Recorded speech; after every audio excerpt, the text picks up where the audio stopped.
like and subscribe. Welcome YouTube to another lore video. I haven't done lore videos in a while. I think the last one was FNAF. This one has been a long time coming for me personally. A bit of backstory. The earliest memory I have of being in the UK for the first time is entering a workshop and seeing Warhammer 40k. That's probably one of the earliest memories I can remember. Bro, this captivated me. Seeing all the soldiers around, seeing all the boxes. At the time, I didn't really grasp the meaning of the prices, but even I, new to the country, realized how expensive these these things are, man. This hobby is let's just say not for those who don't have disposable income. This is a very lucrative business. But also, as a Warframe player, I will say I have played Warframe for like a couple of years now. Mostly in 2019, 2018, around that time. Only had like it's 2k hours in Warframe on Steam. I did play a fair bit off Steam because there was a whole issue with the client and Steam, and so it's roughly like 3,000 hours, which is nothing. It is nothing in compared to like the people who played it. And I've been seeing these comparisons about Warhammer and Warframe, Warhammer, Destiny and Warframe together, and all the Giga Chad edits. Bro, I needed to learn about this. I should have done it earlier. But here we are. In the grim darkness of the 41st millennium exists the Empire of Man, a backwards carcass of an empire comprised of many devoted forces, gigantic robot knights, religious machine cultists, and incredibly heavily armored women, most likely with sweltering abs. And one must know, mother, this Warhammer is like old. I before this, before I hit record, I looked up how old it was because I was kind of iffy whether it was an early memory of me landing in the UK that I walked into a workshop or not. But yeah, this has been around since 83, 1983. This is old. what those abs taste like. Mommy. What? Okay, dude.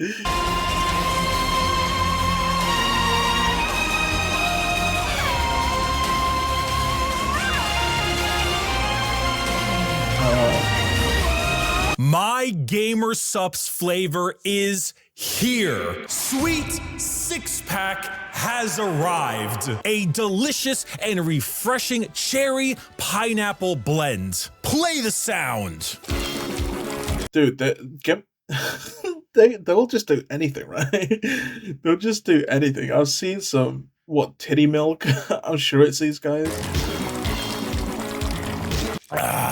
Yes, my Bricky's official Gamer Supps flavor is here. Sweet Six-Pack, not only in regular energy mode, but also in caffeine-free. The cherry pineapple flavor is not the kind of flavor that just smacks you in the face. It is light, it is refreshing, and it's one of those things where you sip it and you go, not bad. And caffeine-free? What's the point then? Isn't the point that you get caffeine with these drinks? I don't know why I'm bashing his sponsor, but like I thought the point of it was now it's just juice. Now it's just expensive juice, right? next thing you know, you are having your 4th refill the same day. And it is available now. Link in the description. Use code Bricky for 10% off your entire order. Not just for this, but for everything you buy. And I'm not dumb. If you buy any of these tubs, regular, caffeine-free of my sweet there is regular. Okay. pack flavor, you will get a Muscle Girl 32-ounce shaker completely. This ad is really speaking to me. I mean,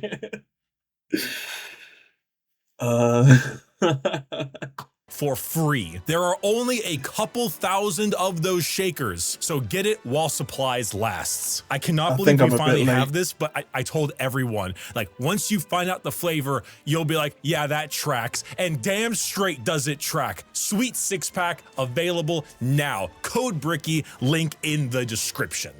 Okay, get it. 1 year late, but get it. Story time.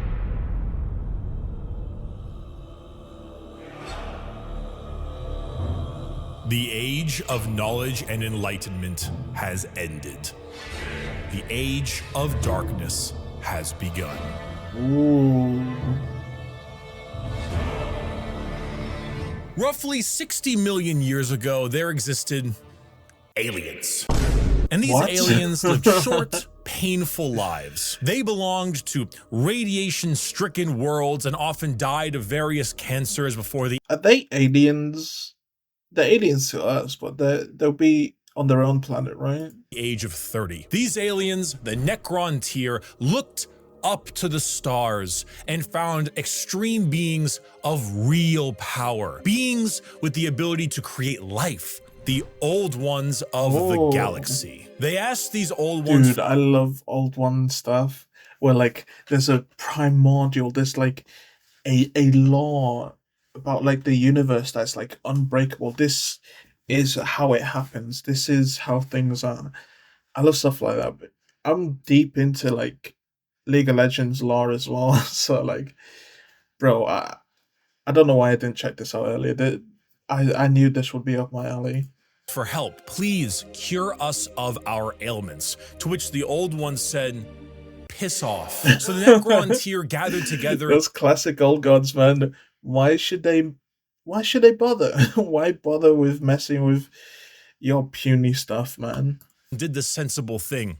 They declared war upon these old beings and were promptly beaten into the dirt back to their short, painful lives. In the world of Warhammer, there is a hell. This hell is not like you and I know it. It's more of an afterlife, a place where dead souls end up. This place has many names: the Empyrean, the Sea of Souls, the Immaterium, and the Ether. But mostly, we just call it the Warp.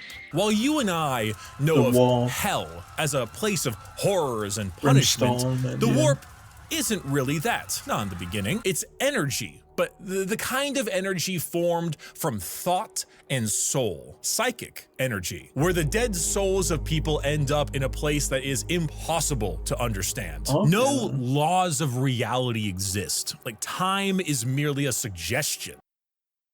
Yeah, someone or whatever race is going to be able to tap into this easy. I'm seeing it, man. I'm seeing it. And it is not something that can be braved easily. The Warp would be like sailing the ocean in a pirate movie. To jump from your ship would be certain death. To stay in the sea for too long on your boat could drive a man mad. And there are many dangerous things lurking in those depths. Yet, the sea is not evil. It simply is. Mostly. There are more malevolent beings in those waters, areas that you do not sail towards. This would be known as the realm of chaos. The realm of chaos exists in the Warp as a special area led by 3 chaos gods. Khorne, the god of combat, murder, and slaughter, with a pile of skulls taken in his name. Tzeentch, god of change, mystery, and deceit, a confusing paradox of lies. Dude. Bro, my dad used to have these books. It's like sci-fi books. I have to, like, look somewhere. It's probably in the attic somewhere. But they would have, like, freaky stuff like this. Like, freaky-ass drawings of, like, body parts and weird stuff. I will say, Screw it. I'll admit it. I'll keep it in the video as well. I won't even cut it for for members only. I will say there was a couple of pictures in there that were, you know, kind of nice, and a kid without internet. I'm just saying, man. I'm just saying. I did what I gotta do, man.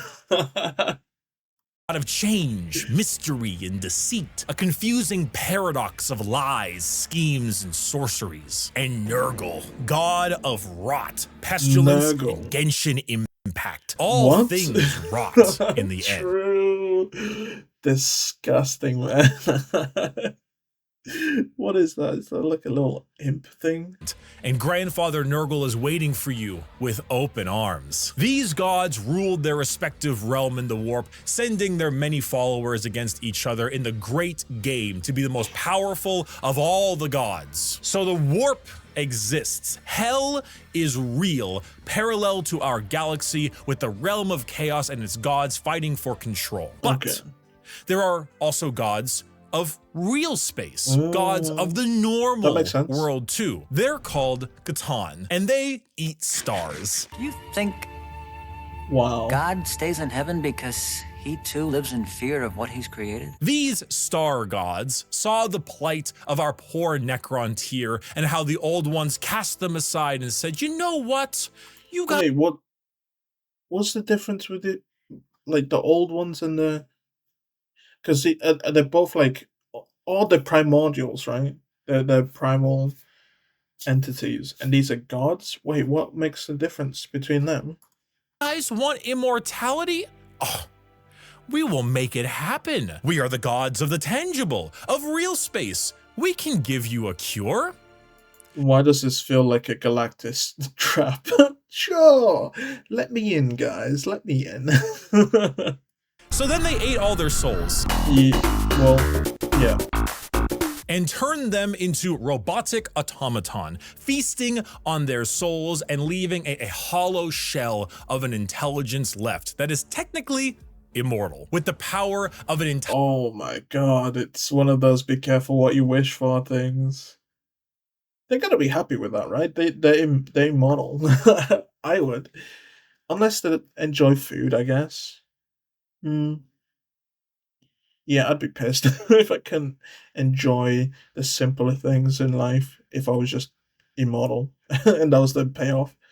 Higher species souls, they turned their new robotic slaves on the old ones and hunted them to extinction. The Necron tier, now the soulless, undying Necrons, got their wish at the price of their souls. But we can count the number of kind gods on an amputated hand. With time, the selfish star gods turned on each other, fighting one another for more chances at glory and power. With this, the leader of the Necrons, Zarek, the Silent King, the man who doomed his species when he accepted this deal, waited, planned, bide his time until he seized the perfect moment and turned his legions of undead citizens against the star gods. Gods cannot be killed, but they can be broken. So Zarek broke the star gods into thousands of pieces and locked them away in vaults, taking their free will away as they did to them, and sealed them away as basically Pokemon to be used as weapons in the future.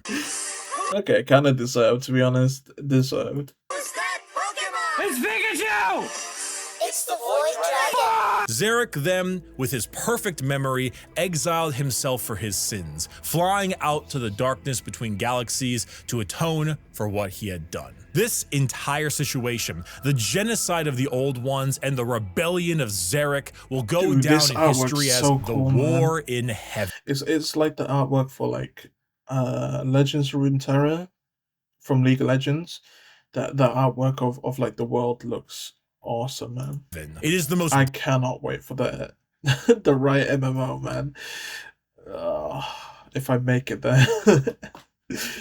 This will be a sad video if that never happens, man. If I never reach that.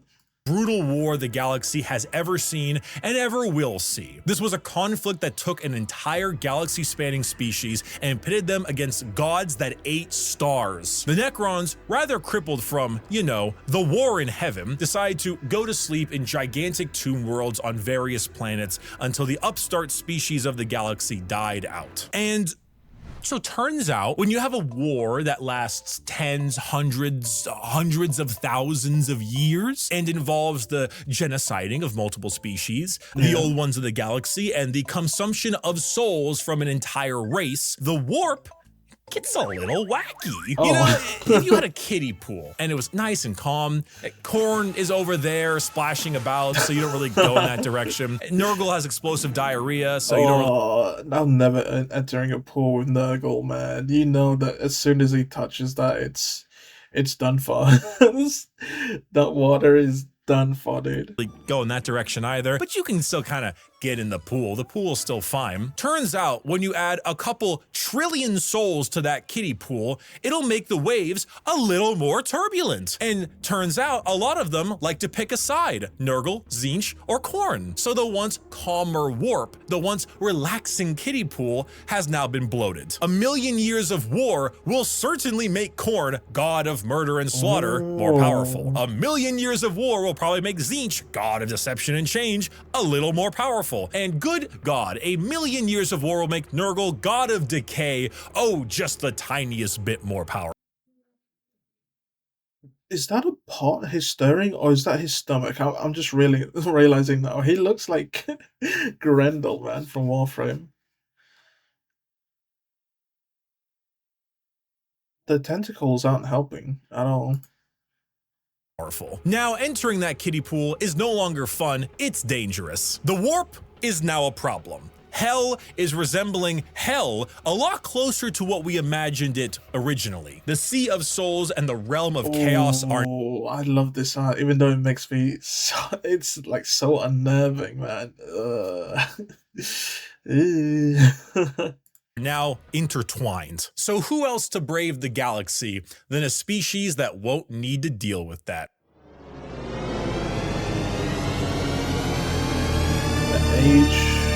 The Eldar are space elves. They have a lot of the traits that you probably think of when you think of elves. Tall, slender, pointy ears, bit more androgynous looking, no matter what DeviantArt will tell you, and a bit stronger on the emotional side. The old ones, as I mentioned, could create life. And when they were getting, you know, absolutely bodied by the C'tan and the Necrons, they made the opposite, right? Some new races to try to help them. One of them was the Eldar. It didn't save them, but they're here now anyway. Oh, and also the orcs, but they're That's crazy to think about.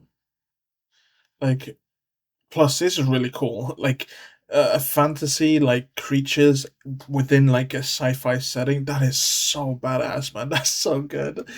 But, like, it's crazy to think about. Like, these are actual gods. To me, was it the C'tan? The C'tan was like, okay, there's the old ones, they might be the real gods, and then the C'tan, they might be, you know, the demi-humans or something. But they're creating new species. That's crazy. And they they lost to the Necrons, that is. And the Necrons, they made some new races to try to help them. One of them was the Eldar. It didn't save them, but cool, they're here now anyway. Elves, the others, the Necrons would be like, I don't know, like skeletons, and then the orcs. Anyway, oh, and also the orcs, but they're busy right now. Orcs with guns, that's insane. That's so cool. Is this a game? Like an actual game, or is this just like a little animation?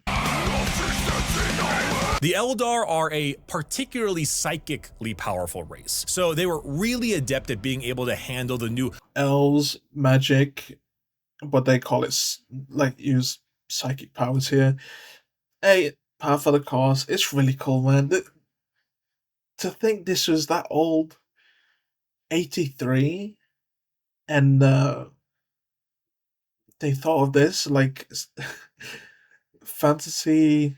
I mean, it's all fantasy anyway. Sci-fi is under the fantasy umbrella, but like fantasy is in like medieval, like fantasy, Tolkien, uh, Lord of the Rings type deal, you know? Turbulent warp of chaos and good at killing Necrons, hence why they went to sleep. Being psychically gifted is basically like being a wizard, but you get your wizard powers from hell. This is called being a psyker. And basically, if you want to do cool wizard shit like lightning from your hands or reading someone's mind, dude, this animation's so cool, man. I need to watch Next Level. I keep saying this in videos where I need to watch Next Level because apparently it's pretty goated. Even though Concord's in there for some reason. You can do that, but you siphon the energy to do that from the warp. Luckily, who would have guessed it? Who would have guessed it? You're talking about some energy plane area, dude.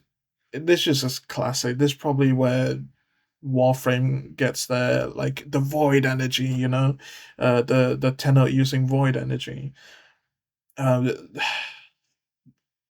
Who knows where that originates from? Like, of this idea of like another world, but you tap into that energy. Who knows, man? the Eldar are very good at handling this without too many negative effects because, you know, summoning power from the Sea of Souls with the new Chaos Friends can be a bit of an issue. But Eldar are pretty good at it. And you see, what's really cool and also awful about Warhammer is that most developed species travel long, faster than light distances by going through that warp. They create a tear in reality to unreality and move through it. Faster than light travel? Cringe. We go through hell itself to deliver your packages. For those of you who play Minecraft, you know how the Nether is like a pocket dimension? So moving— True. That makes... Yo, that's cool. I didn't even think to make that reference. Yeah. 10 spaces in the Nether is actually moving something like 1,000 in the real world. That's basically what warp travel is. Just much like in the Nether, there are a lot of things that want to kill you. The Eldar found a way to do so in between realities. Not regular reality, not the warp, something else. A purgatory of sorts. Ooh. A fabricated psychic realm that allowed them to travel without fearing the negative effects of the warp. The Eldar were the perfect fit for the new galaxy, and they took— Dude, this is like stuff from Dune. I forgot there's people talk about like Dune is like the grandfather of like sci-fi, which is true, but then there's another one um that's older. The book is older, and Dune has taken a lot of references, like a lot of inspirations from that. But this is reminding me of like how Dune works, of like to be able to travel through faster than light speed or light speed. They need that navigators, obviously. They can do the whole thing. They can fly through it. Correct me if I'm wrong, by the way. They can fly through it, but that's like you driving a Ferrari, like I don't know, a Formula One car in a normal road. Sure, you can zoom down the road really fast, but you're gonna crash into something. So like you need these navigators to be able to plot a way through space to be able to travel that quickly, and they use spice for it. That's why spice in like crap, what's the planet? Uh the Dune planet. I forgot the name, man. Forgot the name. Um that's why they need spies, because it allows them to open their mind, and the prophecy of like the Lisan al Gaib, the whole prophecy is that there will be one mind to be able to traverse the universe like this. They will be able to see a way through to like plot for other people to do like space travel properly, and that's why Paul is so important. That's why this spice is so important, and that's what this is just reminding me of. Like they found a way enough to be able to travel through space and stuff. Remind me if you know the book that I'm referencing. I think they made a movie about it. It might be Twilight Zone. It might be. there's a chance it's Twilight Zone. But the Dune books were inspired by it. Took it with open arms and pointy ears. The empire of the Eldar spread everywhere, and it spread all the way until now, the 21st century. That's right, while you were watching NPC streams on TikTok, the space elves were ruling. God, I can't believe that was a thing, man. I'm glad I'm not on TikTok. Like the algorithm on TikTok compared to like YouTube Shorts, brother, I'm good, man. Although recently YouTube Shorts have been lacking, man. I've been getting these like TikTok-esque videos on YouTube now. A lot of people doing like, oh, remix this sound because they get money and stuff. Remix the sound, I'll comment on it. Dude. Man, they shouldn't have banned TikTok in America for that long. They're bled over now. It's too late. The water is like corrupted. Nurgle has sat in a pool now and everything's like acid. Ruling the galaxy, and they did so for quite a long period of time. Classic.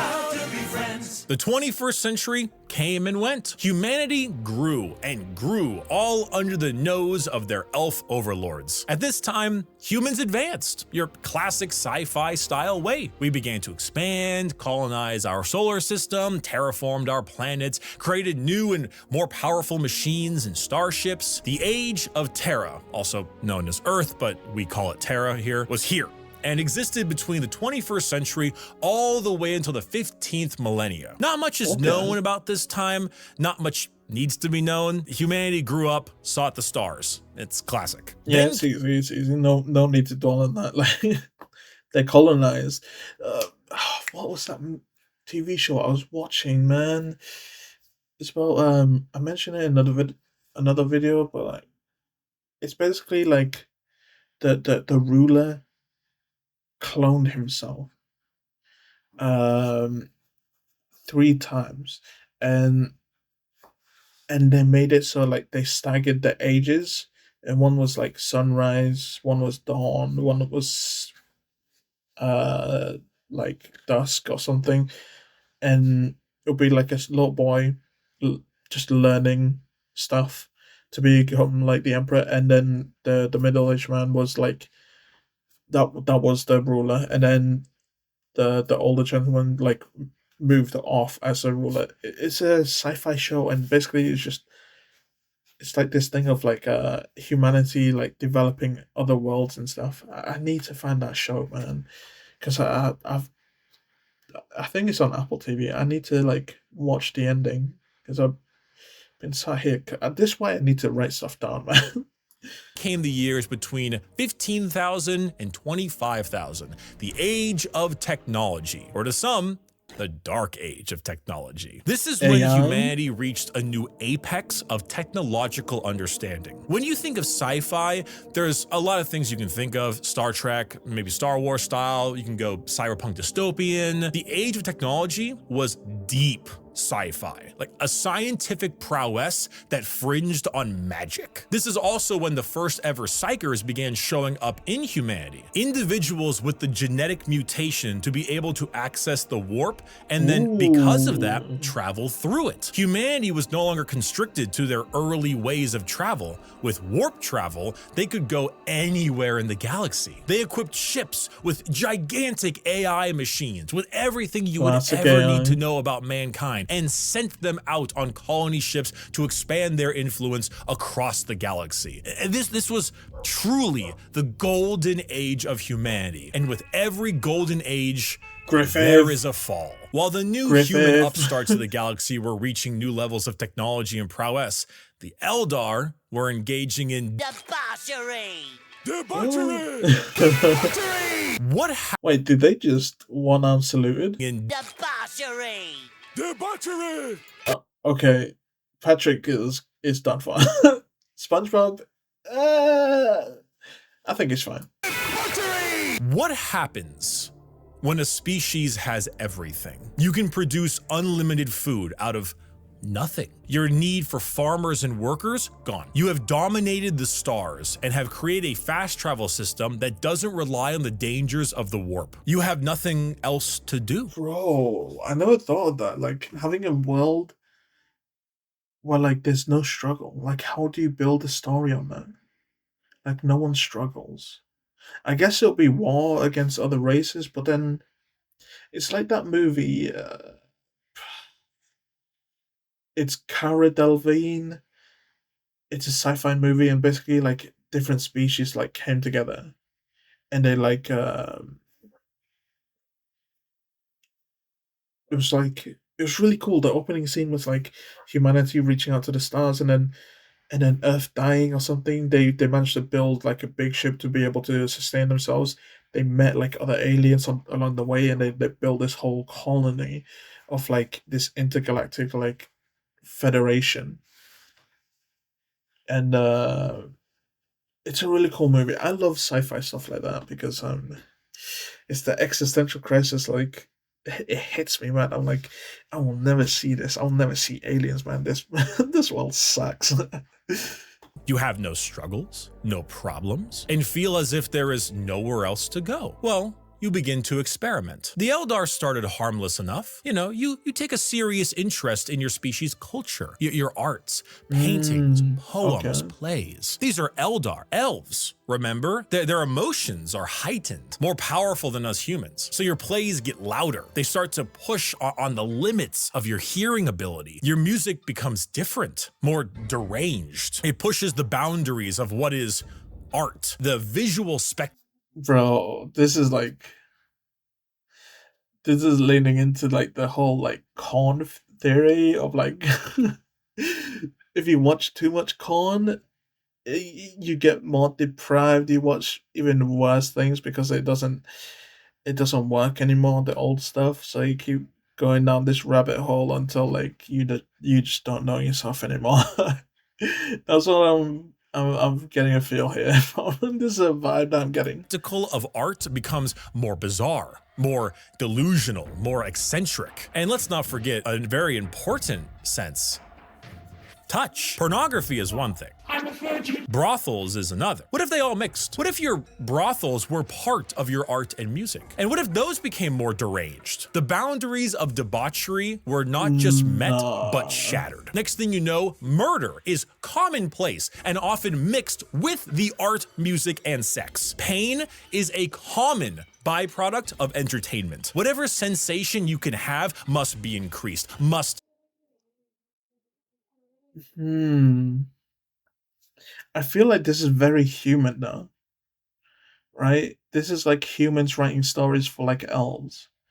Like, I feel like it kind of makes sense. It makes sense. When we write stories, it is through our own lenses, and, like, the many fears of, like, I don't know, creatures or aliens or whatever is, like, a reflection of what we are, you know?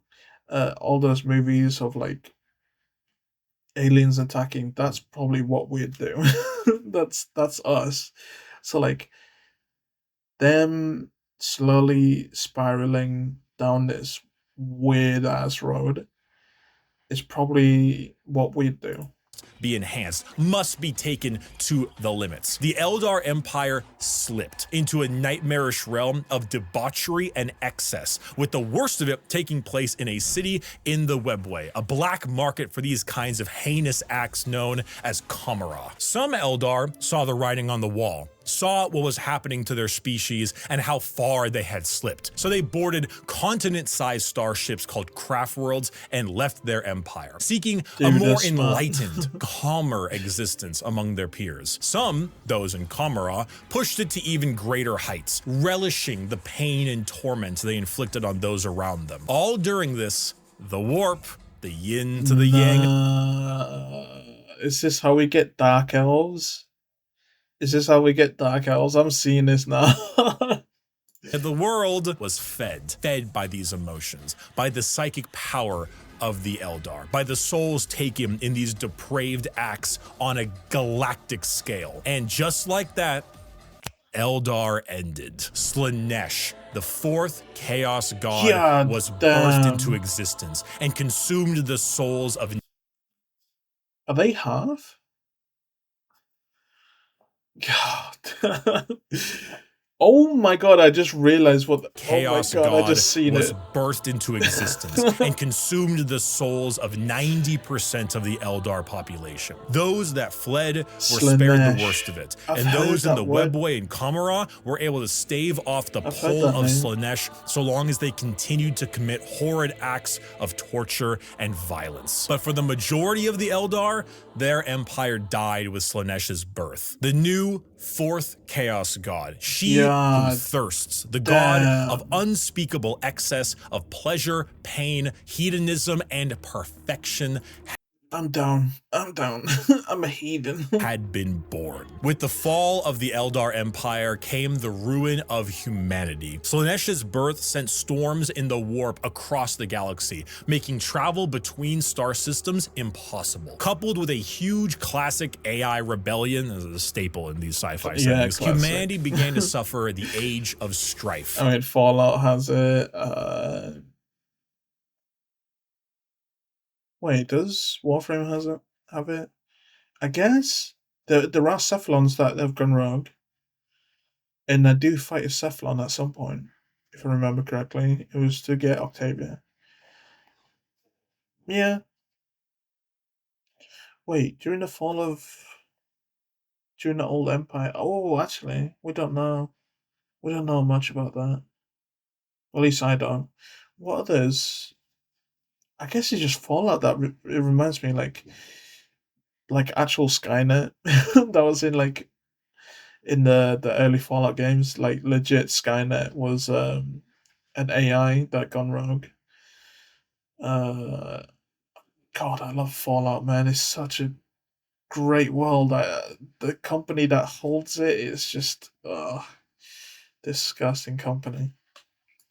Now, planets that relied on intergalactic travel were completely cut off. Long-range messages, normally sent through the warp, were snuffed out. If you were a planet that was great at mining stuff, but couldn't get food, well, you know that movie about the rugby players in the mountains? Oh, and because of these insane warp storms and fluctuations, psychers began to appear among the human population a bit more often. Now, this initially had them hunted down as witches, because that's pretty common in this setting, but some deemed it right to protect them. Unfortunately for those people, psychers, because they open a gateway to the warp, don't really know how to use their powers well, and they kind of attract demons, who then force their way through the Psyker as a conduit of sorts and begin to slaughter the population of your planet. The Age of Strife... Oh my god, that's so cool learning about this. Because of watching that video, I had no idea that, by the way, this is wild. This is wild. But yeah, this video, I did not know that's what was happening. I thought the orb was corrupting him, but no, he's using his powers to interact with the warp, not the orb. But it's just, I guess he was trying to interact with the orb, but using the warp. But then the warp is like corrupting him with like demons. Okay. This is so cool. Open a gateway to the warp, don't really know how to use their powers well, and they kind of attract demons, who then force their way through the Psyker as a conduit of sorts. Oh my god, I just realized at the end of it, the guy is in hell, in the warp, right? With like those giant skulls, like skeletons just sat there looking at him. And begin to slaughter the population of your planet. The Age of Strife was a catastrophic period of time for humanity and set back their progress tenfold over the not one, not two, but 5,000 year period. During this time, the age of humanity that we know began to form. Worlds equipped with large mechs for agriculture began to equip them with weapons to defend from alien and demonic invaders. That's crazy. This is a mech for agriculture? I'm assuming because of the two sickles, or is this just like a war mech? culture began to equip them with weapons to defend from alien and demonic invaders. Over 5,000 years, this became a custom and tradition, dubbing them as night. It's still fantasy, man. No matter it's got robotics or anything, sure. But look at the shoulder pads. This is just pure, like, medieval fantasy stuff, man. Worlds, a feudal society of honor-bound knights and gigantic robots that uphold the chivalric code to defend their worlds and honor. A group of individuals on Mars, after radioactively bombing their planet to become inhospitable to human life, ran their entire lives underground on the planet to become inhospitable. That's funny because apparently that's the solution to make it habitable. Bro, I don't know how to say that one. Habitable? Is it like a nuke the poles or something? Correct me if I'm wrong on that. Hospitable to human life, ran their entire lives underground on the few life support systems keeping them alive. Those technicians who could work on the machines and keep them operational were revered, and over 5,000 years went from skilled members of society to full-blown priests. The cult mechanicus, or tech priests of Mars, formed in the ashes of the Red Planet with a religious fervor and doctrine on the cult of the machine god. And I love the cult stuff, man. I love, bro, I love when, like, it's all humanity, but then, like, if you think about it, the amount of, like, we're still in separate countries on this one planet. On this one planet, we're still separate countries, separate races, separate people, separate religions. Imagine on, like, I don't know, the scale of the galaxy, of the universe, because they have, like, warp drive stuff. Warp travel. Like, imagine on that scale. Like, if we're able to be, like, different factions within the single planet, imagine thousands and thousands of light years separating each other. Bro. At that point, you just start calling each other different species, right? Because that's one I think that's one theory of, like, we might be alone in the universe, and the only way we'll have aliens if we, like, actually expand. We will become our own aliens, like, thousands or millions of years later later down the line. We will be growing and developing differently from each other. Like, think about, like, different birds from different parts of the world, like different types of parrots. They're all different because of different climates. Imagine if the humans on different planets eating different types of food that grow on that planet. Bro, they're not humans anymore. We've split.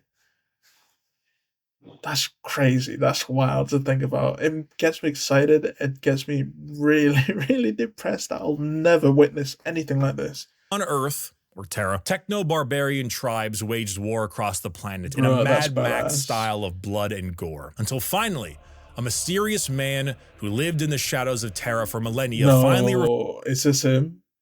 Is this the God Emperor? Revealed himself to the populace. His name was the Emperor. He deemed himself the Emperor of mankind. Where did he come from? I don't know. Why is he 10 feet tall and the most powerful psyker of all of mankind? I don't know. Why is he basically immortal? I don't know. Where'd Cotton Eye Joe go? Who knows? But he's Bro, if he comes around, he's pretty much immortal. He's 10 foot tall and calls himself the Emperor. I'm following. I'm sorry. Brother, you see the Space Marines, right? And then you see the soldiers beside them. I'm the civilian, okay? In this world, I'll admit it, I'm a civilian, okay? If this guy calls himself the Emperor, brother, my liege.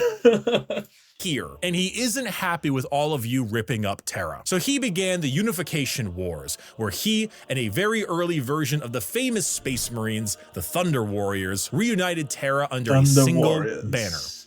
with blood. Then, after taking over Earth, he reunited the Thunder Warriors into the fucking dirt. This is where we get the Imperium of Man, also known as the Imperium. The new faction headed by the Emperor of Mankind, with a treaty signed with the Cult Mechanicus on Mars to spread out and reunite humanity after the catastrophic Age of Strife. But first, the Emperor is going to need some smaller versions of himself. 20 of them, 18 of them, I meant. What? Gene-crafted sons of the 18? Strongest human to ever. What does that mean? Let me know, man. If he doesn't explain it, let me know. Let me know. Ever live. All of them possess unparalleled strategic power, intelligence, formidable. Bro, I don't know why I'm just loving this. The world is getting built. I might have to do more long videos, man. Even if this doesn't hit on YouTube, I don't care. I'm down to do more. Strength and size, a real powerful force to unite humanity and stop the chaos of the current galaxy. Speaking of chaos, you ever seen that image of that guy? It's like throwing the baby like a basketball. It's about what happened. The Chaos Gods intervened and grabbed the 18 Primarch gestation pods and yeeted them across the galaxy at a whim, everywhere they could possibly go. A galactic game of keep away. So the Emperor had to get them back. So begins the Great Crusade, a crusade across the stars to reunite. Whoa, bro, as a civilian. Yeah, I'm bowing down. Not just it's a bit gaudy, but it's a bit much. I'll be honest, but I wouldn't say that to him. I'm sorry, but that's probably the one talent is probably a spear size and could go through my chest. Humanity, but the Emperor with his fallen sons. The first to be found was Horus. What? Is it because it's like, oh, okay.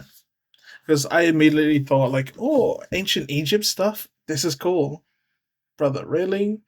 Really, dude? One of the strongest and most noble sons. The Emperor carried with him a legion of newly crafted warriors with genetic material made from their Primarch father. These are the newly made Space Marines. For Horus, his were the Luna Wolves. And as the Emperor continued on his great crusade, he found more and more of his sons, reuniting them with their individual Space Marine legions. Leman Russ, the cunning hunter with the Space Wolves. That's a badass name, man. Bro. These are the Starks, huh? Okay. Rogel Dorn, the Phalanx. Rogel Dorn. Dude, if his name was like Regal, like having it Regal Dawn, bro. I mean, it's a lot of gold though. It fits like Regal Dawn. The cunning hunter with the Space Wolves. Rogel Dorn, the. Yeah, I think Regal Dawn. Imperial Fists. Phalanx with the Imperial Fists. Angron, the Barbarian, the very angry with his World Eaters. Fulgrim, the perfect. Wait, the Emperor is just Genghis Khan, huh? What the hell? With his Emperor's children. And Jagatai Khan, the swift, the stoic, and his white scars. Those were just some of the 18, and one by one his lost Primarch sons were returned to him, and their Space Marine legions returned to them. The Great Crusade saw humanity. Are we not gonna speak on the other two? Surely, right? He once again reconquer the stars, returning worlds of humanity back to the Imperium and killing any and all who stood against their noble crusade. But in the years of the 31st millennia, treachery would break this all apart. Men, we don't know what we did. Horus, the Emperor's most beloved and favored sons, named War Master for the crusade. Nah, it's always, this is a classic trope, and I do like it. It's always the favorite one. Man, it's the favorite one that has to betray. It's like Itachi from from Naruto, man. They'd succumbed to the power of chaos and daddy issues, all because of that bastard Erebus. Yo, fuck Erebus. Slowly, Horus would become corrupted, turning the Emperor's sons against him. This begins the most pivotal moment in our story, and the one that has like 50 books written about it. The Horus. What? There's so many books. Oh, it's...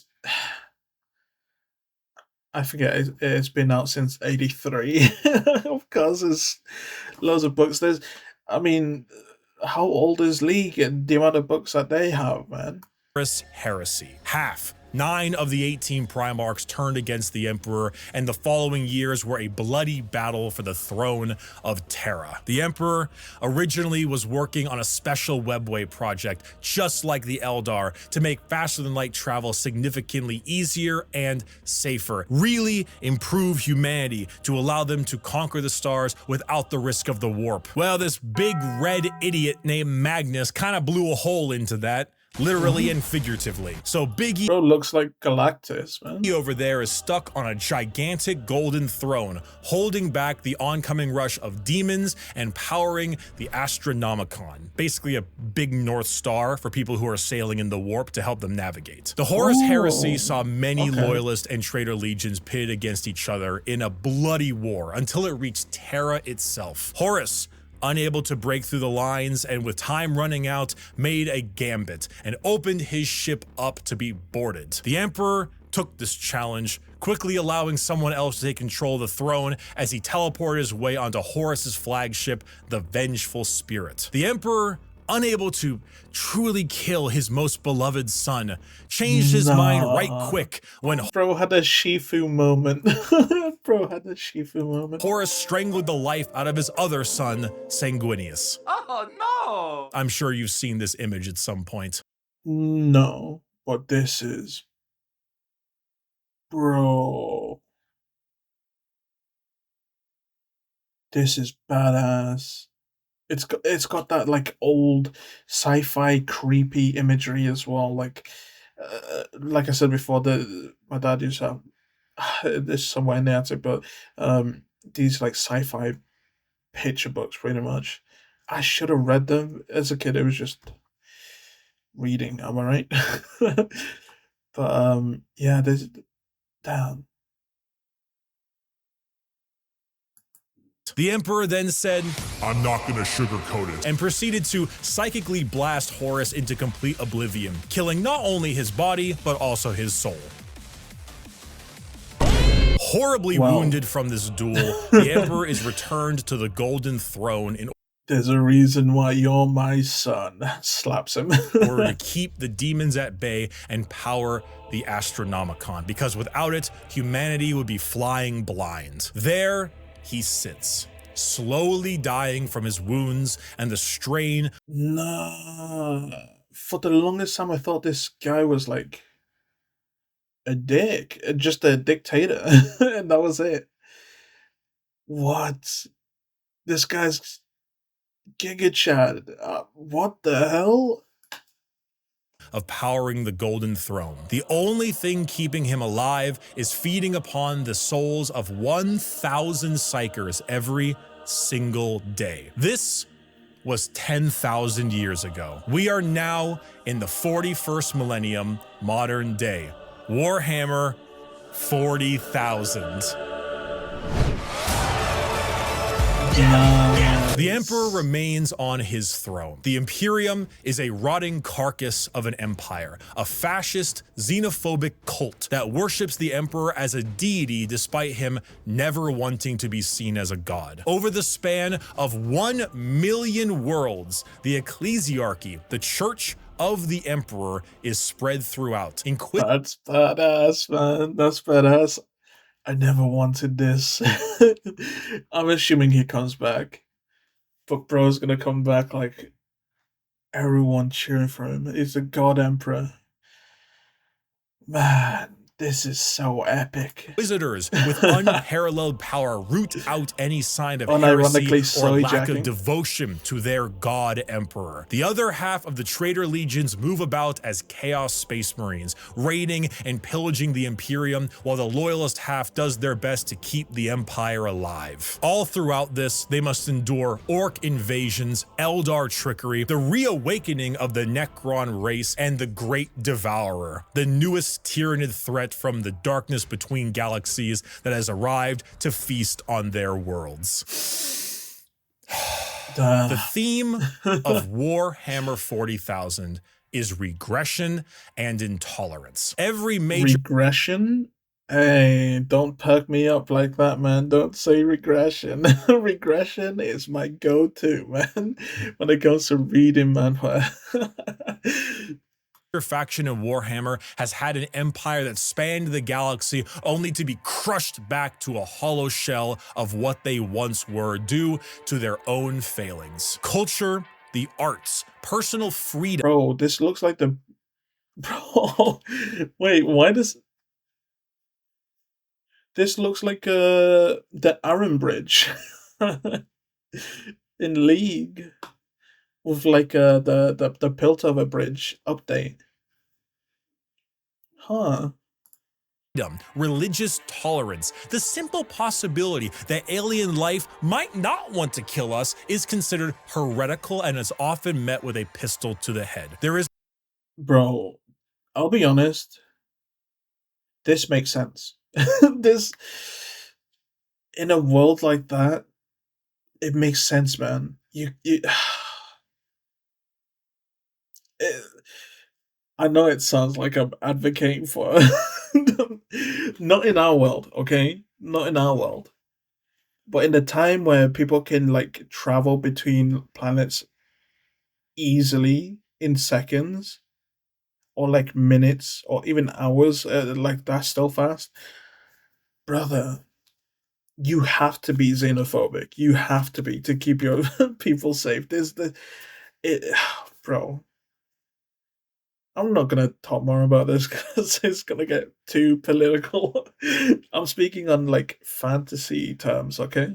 There's no time for these things. All there is time for is worship of the God Emperor and a million wars to be fought. To be a human in the 41st millennia is 99% of the time to live a horrible existence. To be one of trillions of other humans across a million worlds throughout the galaxy. A galaxy where AI is outlawed, so humans are repurposed and lobotomized to become slaves. A place where lack of devotion is met with death. And if you even have devotion, there is a good chance the threats to the galaxy, chaos, and aliens will kill you anyway. Warhammer is a world where you revel in being bad. There are...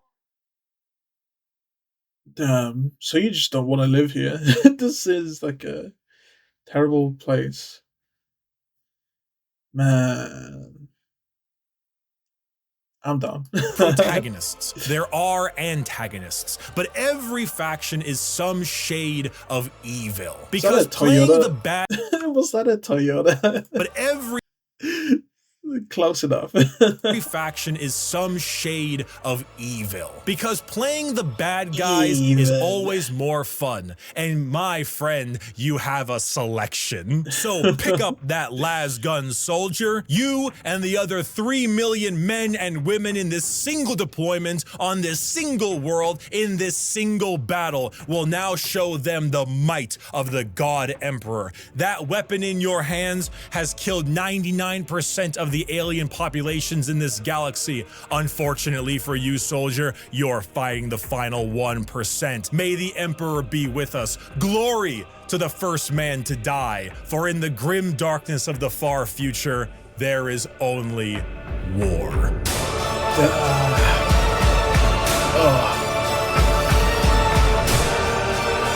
I'm not gonna lie, man, I almost busted. That was just badass. Holy man. I don't know where to go from here. Please tell me he has other videos and other stuff. Oh, this was epic. This scratches my like sci-fi itch. Thank you very much for making it this far. Don't forget to like, comment, subscribe, join the Discord, follow me on Twitch, both linked down below. Special thanks to all my channel members. See ya.